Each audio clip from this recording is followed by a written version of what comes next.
بسم اللہ الرحمن الرحیم۔ بسم اللہ کی برکت کا واقعہ۔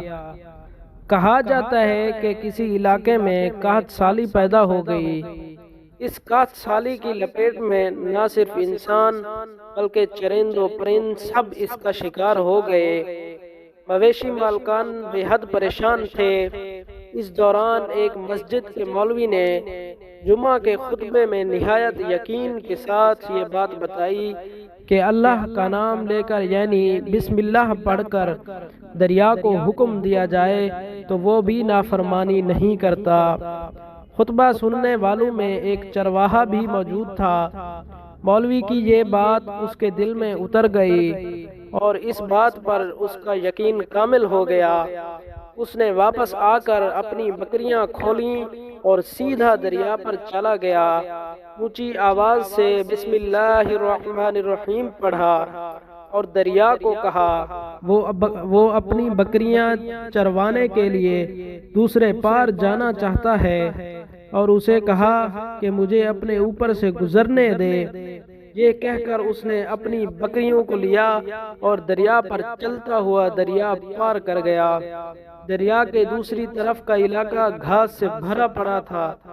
درختوں کے پتے بھی سلامت تھے کیونکہ کسی کو یہاں تک آنے کی رسائی نہیں تھی۔ اس نے خوب اچھی طرح اپنی بکریوں کو سیر کروایا اور واپس لوٹ آیا۔ پھر یہ اس کا معمول بن گیا کہ وہ بکریاں پار چھوڑ کر واپس آ جاتا اور شام کو جا کر بکریاں واپس لے آتا۔ اس کی بکریوں کا وزن دگنا چگنا ہو گیا۔ لوگ چونک گئے اور اس سے پوچھا کہ وہ اپنی بکریوں کو کیا کھلاتا ہے۔ وہ سیدھا سادہ اور صاف دل نوجوان تھا۔ اس نے صاف صاف بتا دیا کہ جناب، میں تو بسم اللہ الرحمن الرحیم پڑھ کر دریا پر چل کر اپنی بکریاں دوسری طرف چروانے لے جاتا ہوں۔ یہ بات سب نے سنی مگر کسی نے اس چرواہے کی بات پر یقین نہیں کیا کیونکہ یہ ناقابل یقین بات تھی۔ مگر بات ہوتے ہوتے مولوی صاحب کے پاس پہنچ گئی۔ مولوی صاحب نے اس چرواہے کو بلایا اور سارا ماجرا پوچھا۔ اس چرواہے نے مولوی صاحب کو ہی حوالہ بنا لیا کہ مولوی صاحب، میں تو آپ کا شکریہ ادا کرنے والا تھا۔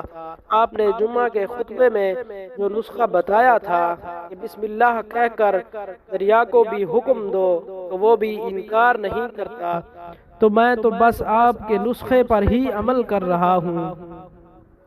مولوی صاحب حیرت سے اس کے چہرے کو دیکھتے رہے۔ مولوی صاحب نے کہا، بھائی صاحب، ایسی باتیں تو ہم ہر جمعہ میں کرتے ہیں، فقط ان کا مقصد لوگوں کا ایمان بنانا ہوتا ہے۔ مگر بکریوں والا ڈٹا رہا کہ میں تو بس بسم اللہ کہہ کر پانی پر چلتا ہوں اور بکریوں سمیت پانی پار چلا جاتا ہوں۔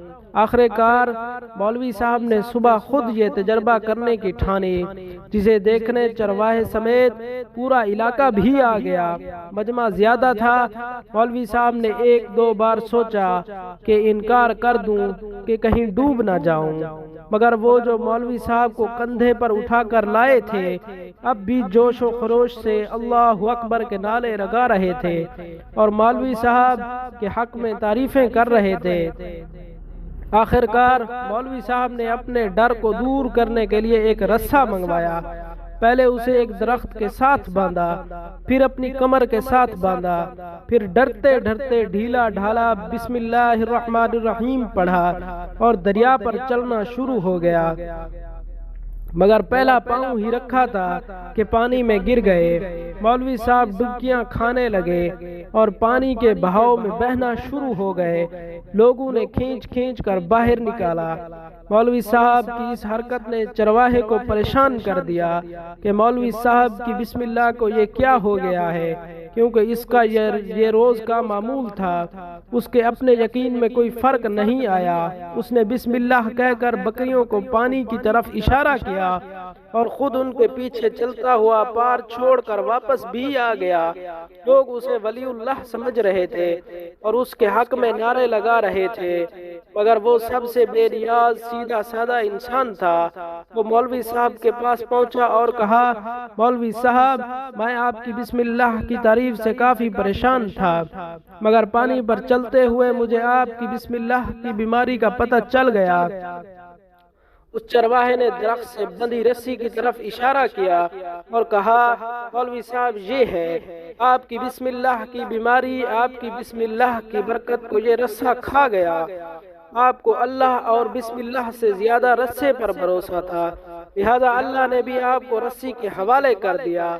پھر کہنے لگا، مولوی صاحب، آپ بھی کمال کرتے ہیں۔ میں نے آپ کے منہ سے سنا اور یقین کر لیا، اور میرے اللہ نے میرے یقین کی لاج رکھ لی، مگر آپ نے اللہ کا نام سنا مگر یقین نہیں کیا، لہذا آپ کو اللہ نے رسوا کر دیا۔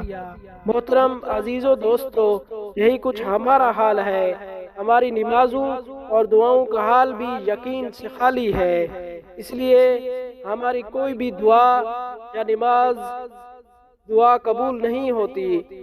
اگر ہم اللہ پر یقین رکھیں تو ہماری ساری دعائیں قبول ہوگی انشاءاللہ۔ آمین۔